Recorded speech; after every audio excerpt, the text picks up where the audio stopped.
This is a training program of PAL Network for support of the Roma entrepreneurship. Lesson 4. Feasibility study. Step 3 and 4. Define business operation, the three types of cost and calculate the cost per unit, the selling price and sell income.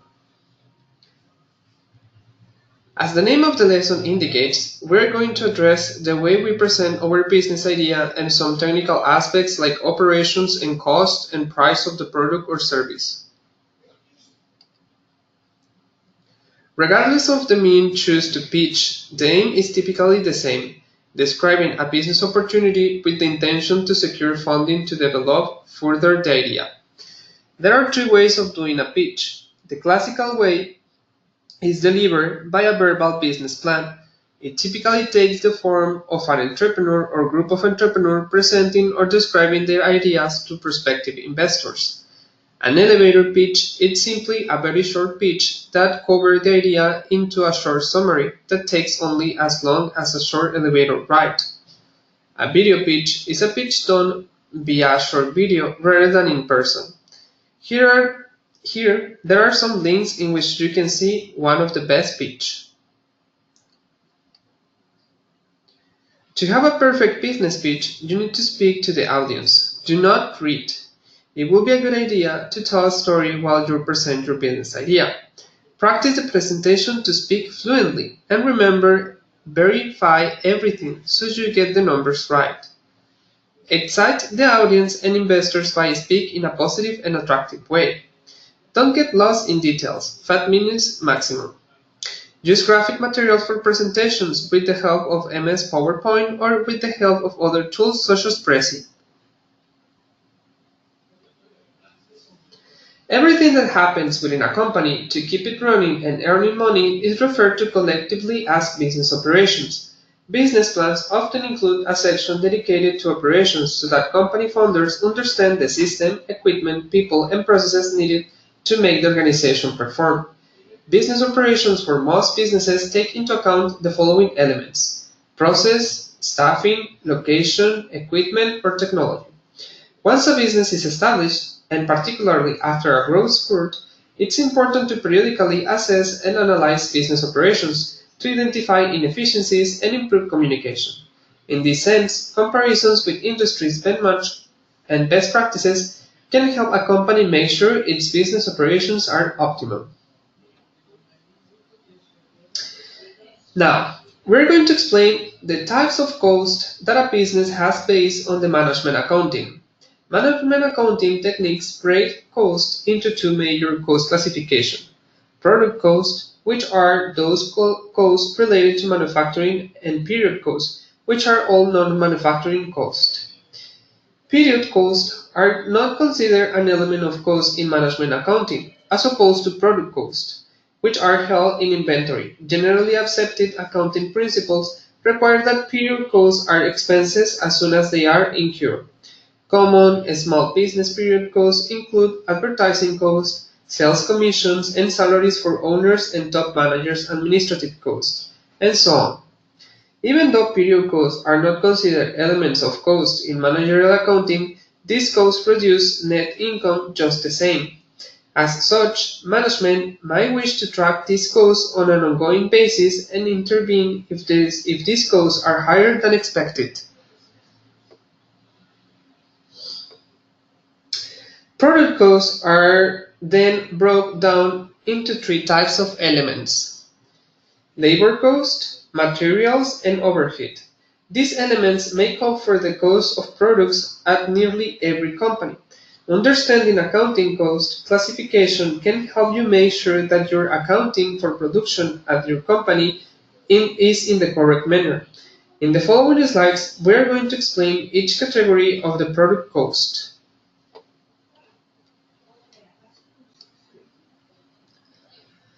Material cost are one of the three principal elements of cost. Material costs are the tangible goods used in producing the product. These costs can be direct or indirect. Direct materials are the quantifiable and traceable costs of materials used in production.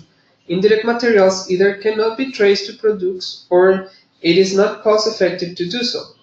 For example, A company producing artisan craft may consider wood to be a direct material, as the company can easily quantify how much wood goes into each craft. However, glue and other fasteners may not be cost-effective to track in this manner. In that case, these items will be considered indirect materials. Labor. Labor is determined by wages and salaries paid to employees involved in manufacturing. These are known as labor costs. These costs can be broken down into direct and indirect labor. Direct labor costs include the wages that are paid to employees that physically handle the product. For this reason, direct labor is also referred to as Dutch labor. Indirect labor costs, on the other hand, are any other wages and salaries related to production, but are not traceable back to units of products. For example, wages for material handlers and line workers are usually considered to be direct labor costs. However, factory maintenance workers, plant supervisors, and quality control engineers will be considered indirect labor. Finally, overhead costs are those costs that are related to production, but are not classified as indirect labor or direct materials. These include all indirect labors and material costs, as well as any other untraceable cost. Common overhead costs include depreciation on factory equipment, manufacturing rent, supply costs, insurance costs, and license fees. For some small businesses, overhead costs make up the majority of production costs. In this case, small businesses owners should be careful to recognize that just because overhead costs are not easily traceable to products doesn't mean that effective cost management is any less important.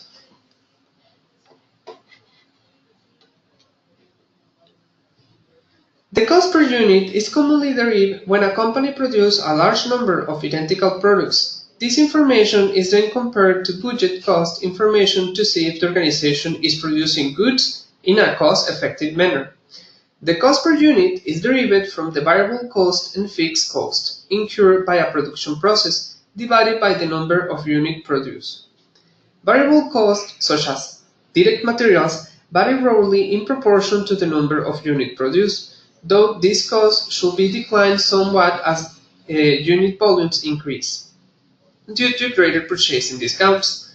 Fixed costs, on the other hand, such as building rent, should remain unchanged no matter how many units are produced, though they can increase as the result of additional capacity being needed, for example known as step costs, where the cost suddenly steps up to a higher level once a specific unit volume is reached.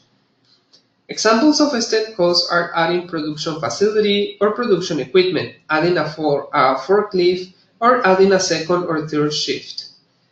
When a step cost is incurred, the total fixed cost will now incorporate the new step cost, which will increase the cost per unit. Depending on the size of the step cost increase, a manager might want to leave capacity where it is and instead outsource additional production, thereby avoiding the additional fixed cost. This is a prudent choice when the need for increased capacity is not clear.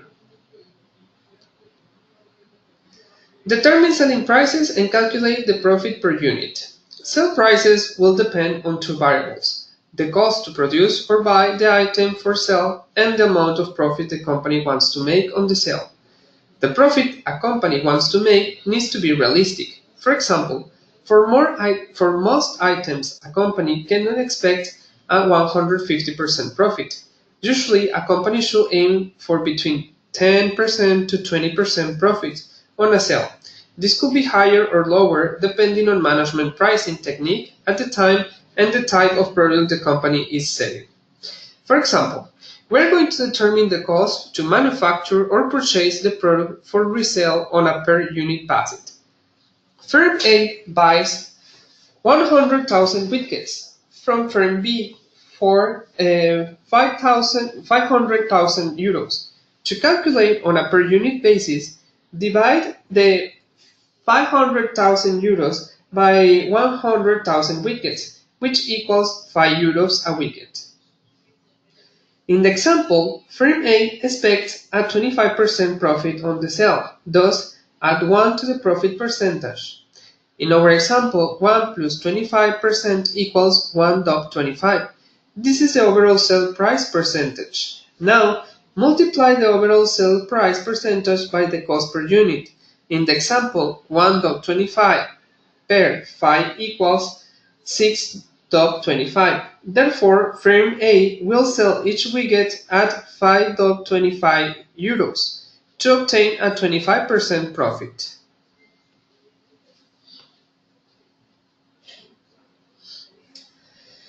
You have a great idea for a business, but now you need to know how to calculate startup cost and expect revenues for a business. The type of business you open will determine the amount of money you will need. However, as a rule, you should count on having 6 months' worth of money on hand to cover your expenses. There are two parts to estimate your sales income. On one hand, costs, which are two categories. Startup cost. Startup costs are the expenses that are incurred prior to opening. For example, startup costs might include legal work, logo design, brochures, site selection, and building improvements. Compare startup costs with your startup assets. This includes your cash, starting inventory, and equipment.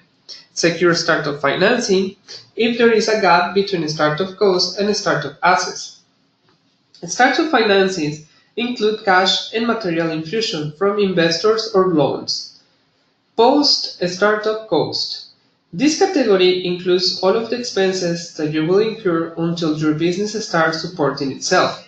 There are 6 key categories: cost of sale, professional fees, technology cost, administrative cost, and wages. On the other hand, sales revenues. A company generates sales revenues as a result of operating activities. These operating activities involve the sales of goods or service to customers. Revenue exists as an account found on a company's income statement, also referred to as a statement of profit and loss. Sales revenues has a normal credit balance, meaning that a credit to a revenue account illustrates an increase in sales. Calculating a company's sales revenue helps determine whether a profit was made or if losses were incurred.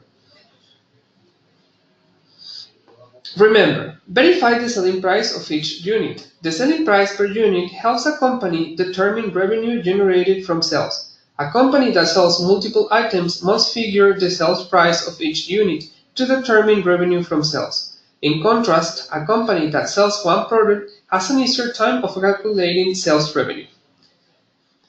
Also, you need to identify the number of units sold.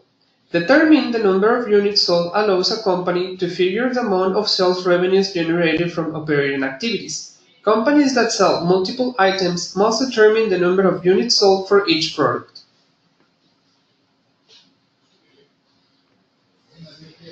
By preparing a business plan for SMA startup, it is important to plan a financial part. By doing business at home and abroad, you have to understand basic financial rules.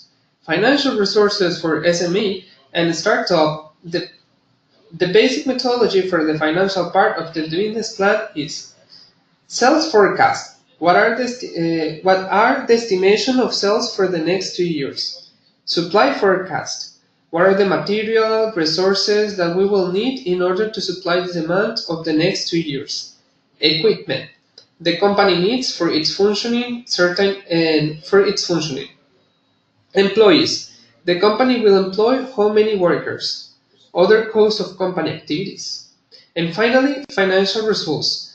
Here you should include the information about the profit and or loss, taxes, amortization, and so on. Finally, it is important to know that as an entrepreneur, you have to differentiate channels to ask for financial support. For example, own money, savings, family money, friends money, bank loans, European project funds, and also crowdfunding, which is in recent years a successful tool to get access to financial support. Here, there is one of the first crowdfunding sites for fundraising.